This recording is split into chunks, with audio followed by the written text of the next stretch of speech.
वैसे तो कहा जाता है कि हर दीवार कुछ कहती है, पर इस दीवार को खूबसूरत बनाने के लिए आजकल हमारे सामने बहुत सारे ऑप्शंस हैं, जिनकी मदद से हम दीवार को बहुत ही खूबसूरत बना सकते हैं। जैसे कि हम कलर तो करते हैं, साथ में यहाँ पर दीवारों के ऊपर टाइलिंग वर्क भी किया जाता है। कुछ जगह पर WPC लोअर्स का भी इस्तेमाल किया जाता है, और तो और नेचुरल लुक देने के लिए वर्टिकल गार्डन जैसे ऑप्शंस भी आने लगे हैं। और आजकल जो ट्रेंड में है, जैसे कि वॉलपेपर लगवाना, ऐसे ऑप्शन जो है वो भी अवेलेबल होते हैं, पर ये सभी ऑप्शंस थोड़े से महंगे होते हैं। तो इसीलिए आज का ये जो वीडियो है, यहाँ पर हम ऐसा ऑप्शन देखेंगे जिसमें कि आपको कॉस्ट भी कम आएगा और इससे आपके वॉल का लुक भी बहुत ही अच्छा दिखाई देगा, और वो ऑप्शन है PVC पैनल। तो सबसे पहले हम PVC पैनल के एडवांटेज के बारे में जानते हैं, और उसके बाद हम ये जानेंगे कि इसे लगवाने के लिए आपको कितना खर्च आ सकता है। तो यहाँ पर PVC वॉल पैनल का सबसे पहला एडवांटेज ये आ जाता है कि ये इजी टू इंस्टॉल है, यानी कि इसे फिट करने के लिए आपको बहुत ही कम समय लगता है। तो ये यहाँ पर इसका सबसे पहला एडवांटेज आ जाता है। उसके बाद में दूसरा एडवांटेज ये है कि ये वाटरप्रूफ होता है, यानी कि पानी का इसके ऊपर कोई भी असर नहीं होता है।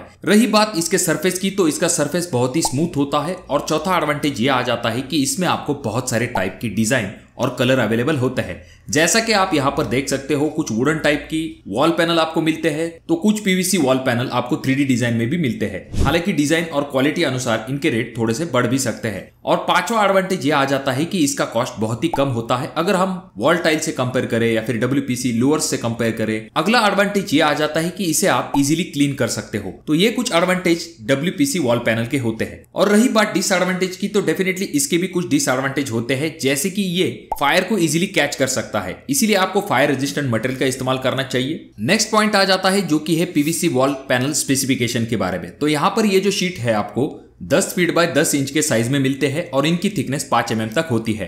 तो अब बात करते हैं कि PVC वॉल पैनल लगवाने के लिए आपको कितना खर्च आ सकता है। तो इसका कॉस्ट जो है पर स्क्वायर फीट के हिसाब से अगर हम देखें, तो 20 से लेकर 30 रुपए पर स्क्वायर फीट के हिसाब से आपको PVC वॉल पैनल मिल सकते हैं। अब यहाँ पर ये जो कॉस्ट है ये 60 रुपए तक भी जा सकता है। ये डिपेंड करता है कि आप कौन से क्वालिटी का या फिर कितना हेवी PVC वॉल पैनल लेने वाले हो उसके ऊपर। पर जनरली जो वॉल पैनल लगाए जाते हैं उनका कॉस्ट 20 से लेकर 30 रुपए के दरमियान होता है। और अगर आपका बजट अच्छा खासा है और आप 3D डिजाइन या फिर हेवी क्वालिटी की PVC वॉल पैनल का इस्तेमाल करना चाहते हो, तो उसका कॉस्ट 60 रुपए से लेके 150 रुपए तक भी मिल सकता है। अब वॉल पैनल को फिक्स करने के लिए दूसरा आइटम आ जाता है जो कि है लेबर कॉस्ट। तो लेबर कॉस्ट यहाँ पर आप 10 से लेके 20 रुपए पर स्क्वायर फीट तक अज्यूम कर सकते हो। अब यहाँ पर ये जो रेट हम देख रहे हैं, ये आपके एरिया अनुसार कम या फिर ज्यादा हो सकते हैं। तो यहाँ पर जब हम मटेरियल और लेबर दोनों का कॉस्ट ऐड कर लेते हैं, तो आपको यहाँ पर PVC वॉल पैनल लगाने के लिए 50 से लेके 75 रुपए पर स्क्वायर फीट के हिसाब से खर्च आ सकता है। तो यहाँ पर हम एग्जांपल के लिए एक वॉल लेते हैं जिसका की साइज है 10 फीट बाय 10 फीट, और यहाँ पर वॉल पैनल का जो कॉस्ट है हम लेबर और मटेरियल के साथ 50 से लेके 75 रुपए पर स्क्वायर फीट के हिसाब से पकड़ के चलेंगे। तो यहाँ पर हमें इस वॉल के लिए 5000 रुपए से लेके 7500 रुपए तक खर्च आ सकता है। अब यहाँ पर ये जो कॉस्ट हमने निकाला है, ये डिपेंड करेगा कि आपके यहाँ पर लेबर कॉस्ट क्या है या फिर मटेरियल कॉस्ट क्या चल रहे हैं इसके ऊपर। पर इस एग्जांपल से आपको एक टेंटेटिव आइडिया जरूर मिल जाएगा। और बहुत सारे लोग सीलन भरी वॉल के ऊपर इसे चिपका देते हैं, जिससे कि सीलन दिखाई नहीं देती है। हालांकि इसकी वजह से आपको सीलन दिखाई नहीं देगी, पर सीलन की समस्या खत्म हो गई ऐसा इसका मतलब नहीं होता है। तो इसीलिए सीलन की समस्या की तरफ पहले ध्यान दीजिए, उसके बाद जाकर आपको PVC वॉल पैनल को लगाना सही होगा।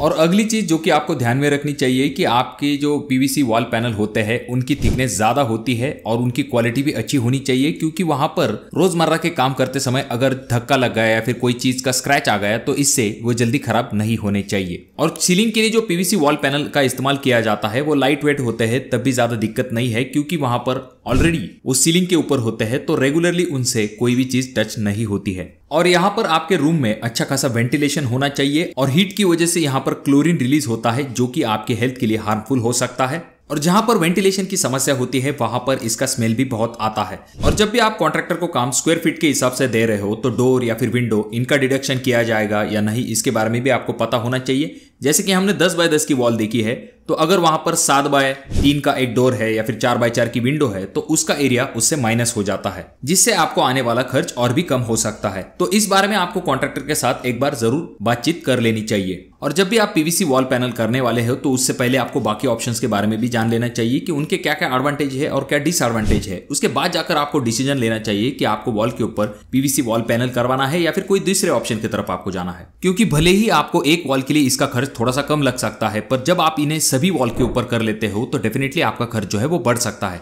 और जब भी आप पीवीसी वॉल पैनल की डिजाइन को सिलेक्ट करते हो तो 2 से 3 चीजों की तरफ ध्यान जरूर दीजिए, क्योंकि डिजाइन आपको शुरुआत में अच्छी लग सकती है पर आगे आपको उसे देखने के बाद इरिटेशन नहीं होनी चाहिए। तो इसीलिए जितनी सिंपल और लाइट कलर की डिजाइन आप सिलेक्ट करोगे उतना ही आपके लिए बेस्ट होगा। और जहां तक बात आती है किचन जैसे एरिया या फिर जहां पर आपके ज्यादा इलेक्ट्रिकल इक्विपमेंट है या फिर जहां पर ज्यादा गर्मी होती है, तो वहां पर आप इसका इस्तेमाल ना करें। और अगर आप चाहते हो सेपरेट वीडियो जहां पर हम पीवीसी वॉल पैनल के एडवांटेज और डिसएडवांटेज के बारे में बात करें, तो कमेंट बॉक्स में कमेंट जरूर कीजिए, उसके रिलेटेड हम वीडियो बनाने की जरूर कोशिश करेंगे। और किसी पर्टिकुलर टॉपिक के रिलेटेड आप वीडियो चाहते हो तो कमेंट बॉक्स में कमेंट जरूर कीजिए। वीडियो अच्छा लगा हो तो जरूर इसे लाइक कर दीजिए। चैनल पे अगर आप लोग नए आए हो तो चैनल को जरूर सब्सक्राइब कर दीजिए। और इन तीनों वीडियो में से कोई एक वीडियो आपके जरूर काम में आ सकता है।